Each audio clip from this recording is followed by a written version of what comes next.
그날 딸은 저를 요양원에 내려놓고 갔습니다. 아버지는 집에 남겨둔 채로요. 차 문이 닫히는 소리가 유난히 크게 들렸습니다. 평소 같으면 별것 아닌 소리인데 그날은 이상하게 가슴 깊이 박히는 느낌이었습니다. 저는 그 자리에 서서 한참을 움직이지 못했습니다. 딸의 차가 멀어졌습니다. 점점 작아지다가 결국 보이지 않았습니다. 그때서야 실감이 났습니다. 혼자라는 것. 평생 혼자인 적이 없었습니다. 어릴 땐 부모가 있었고 결혼하고는 남편이 있었고 아이들이 생겼습니다. 늘 누군가가 옆에 있었습니다. 그런데 그날은 아무도 없었습니다. 평생 딸만 믿고 살았습니다. 아들은 어릴 때부터 말이 없었습니다. 커서도 크게 달라지지 않았습니다. 밥을 같이 먹어도 대화는 짧았고 결혼 후에는 더 멀어졌습니다. 전화도 거의 없었고 명절에도 얼굴을 보는 날이 줄어들었습니다. 서운하지 않았다면 거짓말입니다. 그래도 어쩔 수 없다고 생각했습니다. 아들은 원래 그런 거라고, 아들네 살림이 먼저라고 그렇게 혼자 삭혔습니다. 그래서인지 저는 자연스럽게 딸에게 더 마음이 갔습니다. 딸은 늘 먼저 다가왔습니다. 엄마, 뭐 먹었어? 엄마, 병원 같이 가줄까?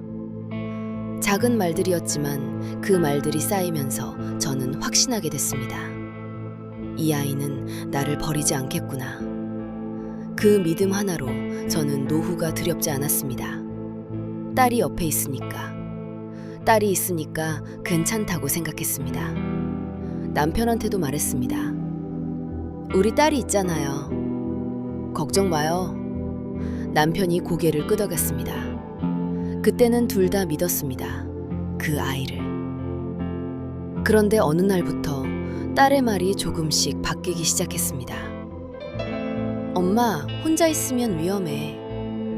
요즘은 다 시설 가. 처음엔 그냥 넘겼습니다. 걱정해서 하는 말이겠거니 그렇게 생각했습니다.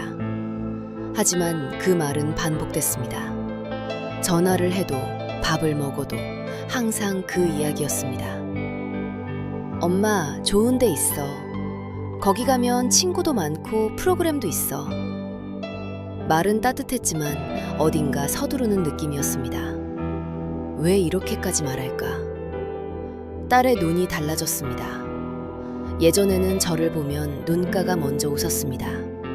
그런데 요즘은 어딘가 바쁜 눈이었습니다. 계산하는 눈이었습니다. 그때는 이상하다고만 생각했습니다. 설마 하면서 그냥 넘겼습니다. 어미가 자식을 믿고 싶은 마음이 눈을 가렸던 겁니다. 보이는 것도 안 보이려 했던 겁니다. 일주일 후 딸이 차를 끌고 왔습니다. 엄마, 잠깐만 나가자. 그 말을 믿었습니다. 차 안은 조용했습니다. 라디오도 꺼져 있었고 딸도 말을 하지 않았습니다. 저도 괜히 이 말을 꺼내지 못했습니다. 창밖을 봤습니다. 익숙한 길이 지나갔습니다. 그러다 낯선 길로 접어들었습니다. 가본 적 없는 곳이었습니다. 그때 이상하다고 생각했습니다.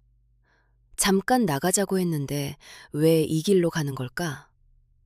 말을 꺼내려 했습니다. 어디 가는 거야? 그런데 딸 얼굴이 굳어 있었습니다. 그 표정에 놀려 입을 다물었습니다. 말 못하는 게 습관이 됐습니다. 살면서 그게 습관이 됐습니다. 도착한 곳은 요양원이었습니다. 순간 심장이 내려앉는 느낌이었습니다. 여긴 왜... 제가 말을 꺼내려는 순간 딸은 이미 트렁크를 열고 있었습니다. 가방 하나, 작은 상자 하나, 그게 전부였습니다. 아버지는? 제가 물었습니다. 딸은 잠깐 멈췄다가 말했습니다. 아빠는 집에 계셔. 그 말이 이상하게 계속 맴돌았습니다. 아빠는 집에 계신다. 그럼 나는 여기에 있는 건가? 입소 절차는 빠르게 진행됐습니다. 직원은 익숙한 표정으로 설명했고 딸은 서류를 넘기며 서명을 했습니다. 저는 그 옆에 서서 그저 바라보기만 했습니다. 딸의 손이 빠르게 움직였습니다. 망설임이 없었습니다. 이미 여러 번 생각해둔 사람의 손이었습니다. 방에 들어왔을 때 비로소 실감이 났습니다. 이곳이 내가 머물 곳이라는 걸. 딸은 제 손을 잡았습니다. 엄마, 잘 지내? 나 곧 올게. 그 말은 너무 가벼웠습니다. 그리고 돌아섰습니다. 저는 아무 말도 못했습니다. 붙잡을 생각도 입 밖으로 나오지 않았습니다. 문이 닫히는 순간 그제야 알았습니다. 나는 여기 남겨진 거구나. 방 안을 둘러봤습니다. 침대 하나, 작은 서랍장 하나, 창문 하나. 평생 살아온 집이랑은 달랐습니다. 그래도 여기서 살아야 했습니다. 오늘부터. 며칠이 지났습니다. 아무도 오지 않았습니다.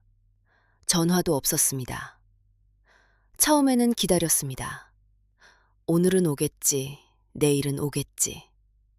아침에 일어나면 오늘은 올까 싶었고, 저녁이 되면 내일은 오겠지 했습니다. 그렇게 하루하루가 지나갔습니다. 다른 분들은 가족이 왔습니다.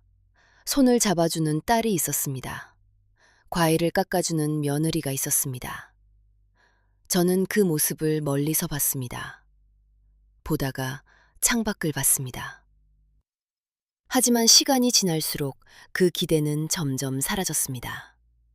그리고 어느 순간 기다리는 것 자체를 멈추게 됐습니다. 이상하게도 기대를 멈추니까 조금 편해졌습니다. 기다릴 때가 더 힘들었습니다. 혹시 오늘은 연락이 오지 않을까? 그 마음이 매일 저를 무겁게 했습니다. 그런데 어느 날 아침이었습니다. 새가 울었습니다. 창밖에서. 그 소리를 들으면서 생각했습니다. 세상은 그대로 돌아가는구나.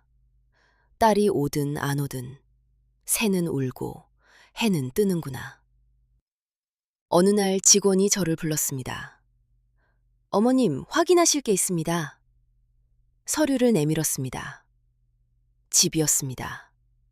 제가 살던 집. 명의가 이미 딸 앞으로 넘어가 있었습니다. 입소 전날 날짜였습니다. 손이 떨렸습니다. 오래 살았던 집이었습니다. 아이들을 키운 집이었습니다. 딸의 방이 있던 집이었습니다. 그 집이 딸 이름으로 넘어가 있었습니다. 그제야 이해됐습니다. 왜 그렇게 급했는지, 왜 계속 시설 이야기를 했는지. 모든 게 처음부터 정해져 있었던 겁니다. 엄마, 뭐 먹었어? 그 말도. 엄마, 병원 같이 가줄까? 그 말도. 다 계산이었을까요?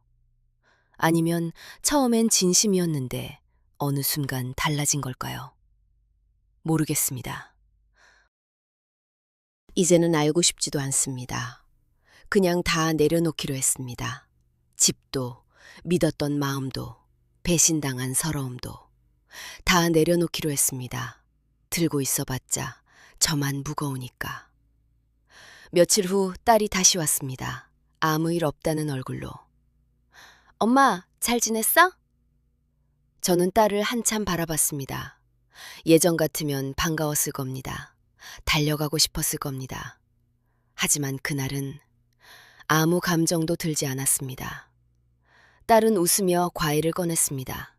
바나나였습니다. 제가 좋아하는 과일이었습니다. 그걸 알고 가져온 건지 그냥 아무거나 산 건지 모르겠습니다.